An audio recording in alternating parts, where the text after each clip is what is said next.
Godzilla X Kong Woo! is now out in theaters. Now, I should let some of you guys know, for those of you asking me, where was the out-of-theater review? We recorded an out-of-theater review of Godzilla X Kong yesterday. The problem was when I got home and loaded it up, the wind was so bad, and I didn't even think about it at the time, but the wind was so bad, the audio was just unusable. And I thought, you know what, I'm just not going to put it up. So my apologies to people who were looking for... I couldn't stop laughing anyways in the after. I was just laughing. You were laughing the whole time we were doing it. Yeah, just what I felt after we watched it. So my apologies that can go up, but we went to go see it. Now, before we give you our thoughts on Godzilla X Kong, just a reminder, like a lot of the first reactions that came out about Godzilla X Kong was that pretty light on the story. But if you're looking for big monster fun, this is your movie. So that was kind of my expectation going in, right? So we go in to see Godzilla X Kong. So here's my thoughts. Let me start with the first part of that. This movie's dumb. I mean, real dumb. There's some suspension of disbelief that you have just for human logic. Like sometimes in movies, people and characters will make completely illogical decisions or take completely illogical actions, but you just suspend your disbelief. There is so much stupidity in this movie with the human characters. Now, by the way, I'm going to mention a couple things. I had somebody message me today, hey, when you review Godzilla X Kong, please don't spoil anything. Guys,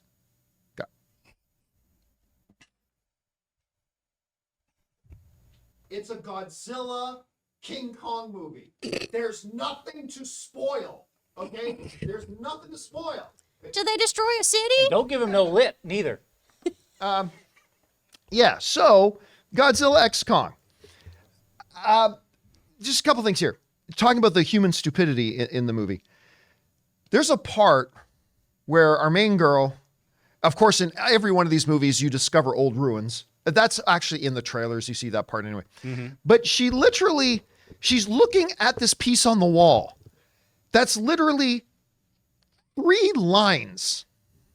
3 lines. And she goes, oh, this is the ancient writing of the Ipu. And it says this. And she goes on to tell a 15-minute story, like perfectly detailed story based on these 3 lines on a wall. I'm like, what? Oh, and there was a couple of pictures on the wall, but she's giving this fully with names, details, like all this kind of stuff. I'm like, oh my God, this is so bad. Also, a number of the characters just do some things that are completely, utterly ridiculous.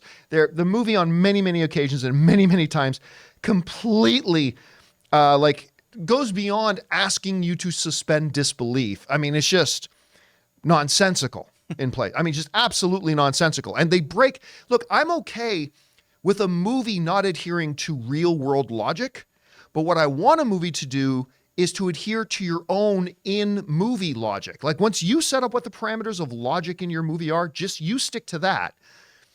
They don't do that at all. That goes completely out the window. That said, I had a ball watching this movie. This movie is so much ludicrous fun. Now, there are other movies that are dumb as movies and they try to be fun, but they're not. Mm-hmm. We see that a lot. It's like, it's people, well, John, why can't you just have fun with it? Because it wasn't fun. That's why I didn't have fun with it, because it wasn't. Godzilla X Kong is a freaking blast. It was all the things I could, like, knowing that the story was going to be kind of weak. Now, would I prefer a movie that had a great screenplay and great characters and great dialogue and great monster action? Absolutely, I would have preferred that. But I knew I wasn't getting that. So, okay, I know I'm not getting that. Do you deliver on the big, giant monster action? And the answer is yes. Yes. So much yes. And they don't wait. The movie opens with Kong on a hunt. Like, that's how the movie starts. And then we quickly get to see Godzilla. Like you guys saw in the trailer, there's Godzilla fighting the giant massive crab, right? Right in the first 5 minutes of the movie. Yeah. Or early first 10 minutes of the movie, whatever, right? They do that. They have a lot of stuff. Then Kong and Godzilla come together. And obviously you've seen the trailer, Godzilla and Kong initially fight. And that was great. Got some great ground and pound going on. Nice. And then some professional. I never knew I needed to see a Titan suplex another Titan. Never knew I needed to see that, but saw some good UFC ground and pound going on. It was great. And then, of course, they team up because they showed us in the trailer as well. They team up to fight Scar King and Shimu. Not Simu Liu. Yeah. Who's Shang-Chi, but Shimu. Oh, that would have been amazing, though. Yeah, they team up to fight. Oh.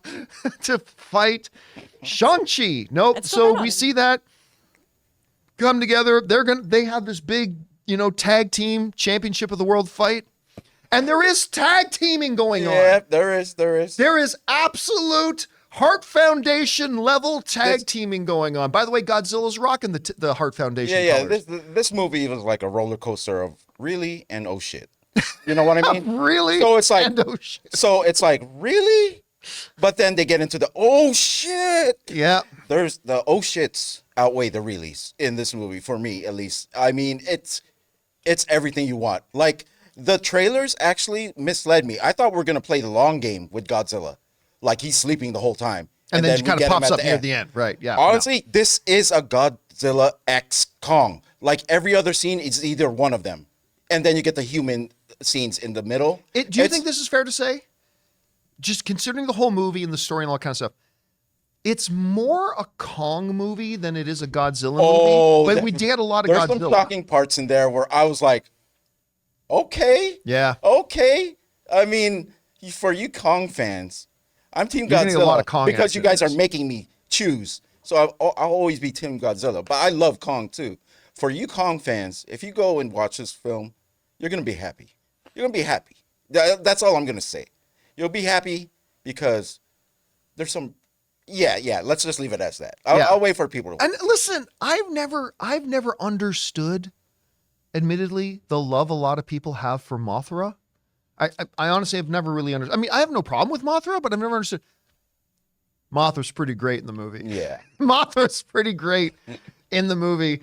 And, man, and you know what? Dan Stevens and Brian Tyree Henry. They had good chemistry together on screen. They legitimately had some good chemistry on screen. Good funny moments. I left the theater in tears, like, from laughing. You were giggling. Just because it was all the way out, you were giggling. It was so dumb, but I really loved the movie. I mean, it was like a perfect mix of dumb and dumber. Just do me a dumb. favor, look up the Rotten Tomato score right now, because here's the thing: as we were describing, look, there's no getting around. The movie is really stupid. I mean, I'm not going to get around. It's at 53% now. It's at 53, and you know what? More than half. You know what? I totally get it.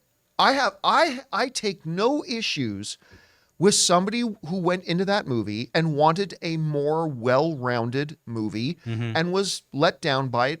I have no problems with that because I could totally see why you feel that way. 100%, no argument for me.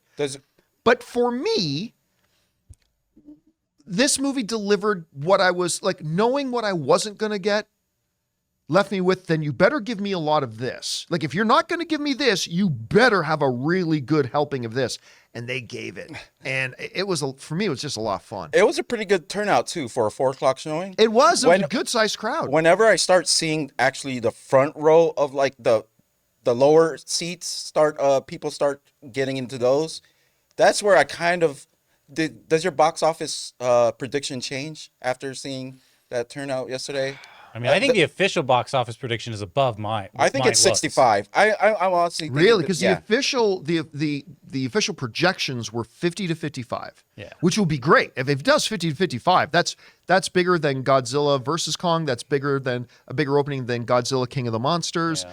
It's great if it does, but I mean, 65 is not out of the question. Guys, we want to take a second to thank a sponsor of today's video, Miracle Made. Did you know that your temperature at night can have one of the greatest impacts on your sleep quality? If you wake up too hot or too cold, I highly recommend you check out Miracle Made's bed sheets. Inspired by NASA, Miracle Made uses silver-infused fabrics and makes temperature-regulating bedding so that you can sleep at the perfect temperature all night long. When they arrived at our house, my wife Ann loved the feel of them so much, she couldn't even wait for me to get home to put them on our bed. Miracle Made has self-cleaning. These sheets are infused with silver that prevents up to 99.7% of bacterial growth, leaving them to stay cleaner and fresh 3 times longer than other sheets. Miracle Sheets also have incredible comfort and quality. Miracle Sheets are luxuriously comfortable without the high price tag of other luxury brands and feel as nice, if not nicer, than sheets used by some 5-star hotels. So go to TryMiracle, that's TryMiracle.com/Campea to try Miracle Made sheets today. And whether you're buying them for yourself or as a gift for a loved one, if you order today, you can save over 40%. And if you use our promo code Campea at checkout, you'll get 3 free towels and save an extra 20%. Miracle is so confident in their product, it's backed with a 30-day money-back guarantee. So if you aren't 100% satisfied, you will get a full refund. So upgrade your sleep with Miracle Made. Go to TryMiracle.com/Campea and use the code Campea to claim your free 3-piece towel set and save over 40% off. Again, that's TryMiracle.com/Campea to treat yourself. It's because there's a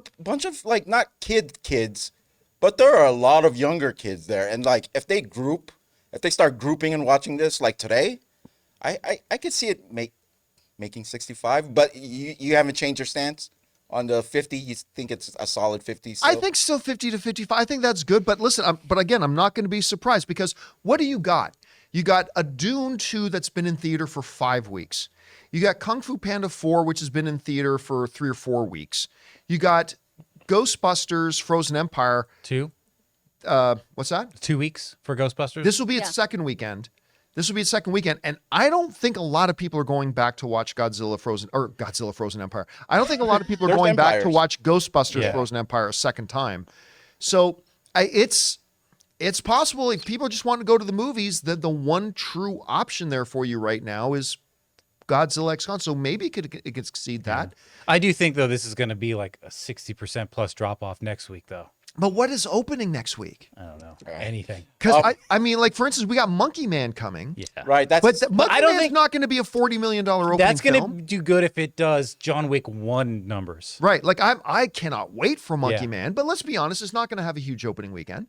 So I think Godzilla X Kong can have a strong opening weekend, and I'm going to go opposite from you, Jonathan. I'm going to say it takes a less than 60% drop All this right. weekend. More than 50. I think it'll be between 50 and 60. Can I say the body count of humans in this film had to reach the billions? They're just tossing around buildings, and I'm like, there's people in that building. Yeah, there is probably a large body count. There is a large. I mean, since the first Godzilla 2014, there's not many humans left. There's actually a really good line that low key kind of addresses something that people talk about in these kaiju movies, which is, listen, when these kaiju's fight in a city, I mean, the cities get kind of devastated, right? So the shot that we see in the trailer of Godzilla fighting the giant crab legs, right? That takes place in Rome. I think it takes place in Rome, right? And she's on the phone with like one of the heads of the government, and like all pissed off, and she's like, remind the prime minister that if it wasn't for Godzilla, the entire city would have been wiped out. So just be thankful for what happened. And I'm going to say one last thing. It's not about this movie, but we saw a trailer for the new Apes movie. Yeah. Planet of the Apes. I'm on board with that now. I just had to point that out because I wasn't interested, but that new trailer that they played before the movie. It's not a new trailer. It's actually been around. Oh, for a while. it has? I haven't seen it then. Yeah, I was listening to your reactions like, Ray has not seen this trailer. Yeah, I yet. have not. Yeah, you were liking it a lot. But again, listen, it's a man. If you're looking for a great, if you're looking for Godzilla -1, that's not this movie. But this movie delivers a lot of stuff that Godzilla -1 doesn't deliver. So it's kind of a balancing act. Chris, what has been your anticipation level, if anything, for this movie? Are you surprised by what you're hearing coming out of the reviews? Is it right, zoning up? What do you think? This is all I want. Ray talking about how the body counts in the billions. Let's go. Let's go. I just want the kaiju to fight. That's all. Godzilla -1, Monarch. These are wonderful, beautiful explorations about worlds that happen to have kaiju in them. And we get a really lovely humanistic approach to those stories, and they're executed so well. And I love that. But also, sometimes I want kaiju to just smash a bunch of shit. So I can live in 2 worlds, and I want to go to this one. You know what's really interesting in this movie? For the first 3/4 of the film, The significant stuff, other than the stuff in the first 5 minutes that does happen on the surface, like with Godzilla and the crab monster, most of the movie in the first 3/4 takes place in Hollow Earth, right? So with a lot of these fights that say Kong is getting into, other than the fact that you see a lot of trees, you forget the scale. Like you forget the size of Kong. That was kind of my fear. Right. So down there, and then we meet Baby Kong, right? And you see Baby Kong in the trailer. And you forget that Baby Kong is still a Titan. Right. And so when they come, I remember when they come to the surface and the fight starts taking place on the surface, which we see glimpses of in the trailer, and Baby Kong goes through a building, it's like, oh, that's right. Baby Kong is still a kaiju. He's still a monster. He's still bigger than a 20-story building. I mean, which is pretty fun. The film is just loads of fun, especially the third act. That's where I started hearing audibly the theater. People like cheering and stuff. I will say this though, without giving too many details. There's a part in this movie where in a big combat scene, how do I word this? Kong uses Diddy Kong in the fight. So I'm going to say, you'll see what I mean when it happens. And I was like, I can't believe they're doing this. Like I was just kind of loose. And who knew that in a kaiju movie, a toothache could become a major story plot point? Oh, yeah. A toothache becomes a major story point in the movie. You will also see what we're talking about. And guys, I had a blast. Again, I'm not going to argue with anybody who comes to me and say, I thought that movie sucked. I'll say to them, I could see how you feel that way. I really do. But I had a blast. Yeah. And I think if you just go in to this movie, there are other movies that promise to be dumb but fun that don't deliver the fun. This movie delivers the fun. And I think if you just go with that kind of a mindset, if you just go to watch a WWE wrestling match between 4 kaiju, I think you're in for a blast. So that's our take on it, guys. Question is for you. Did you guys have a chance to see Godzilla X Kong so far? If so, what did you think? Maybe you're one of those totally reasonable people who said, you know what? I thought it was a big loser of a film. Granted, maybe you're more like me. It's like, I had a blast with it. Maybe you have no interest in seeing it. How big of an opening weekend do you think it's going to have? Whatever you guys think, jump down to the comment section below and let us know your thoughts. Hey guys, thanks so much for watching this video. Make sure you like the video, leave a comment, and subscribe to our channel. And don't forget, we have a daily podcast called the John Campea Show podcast, available on Apple Podcasts, Spotify, or your favorite podcasting app of choice. Go and subscribe to it today so it'll be there when you need it.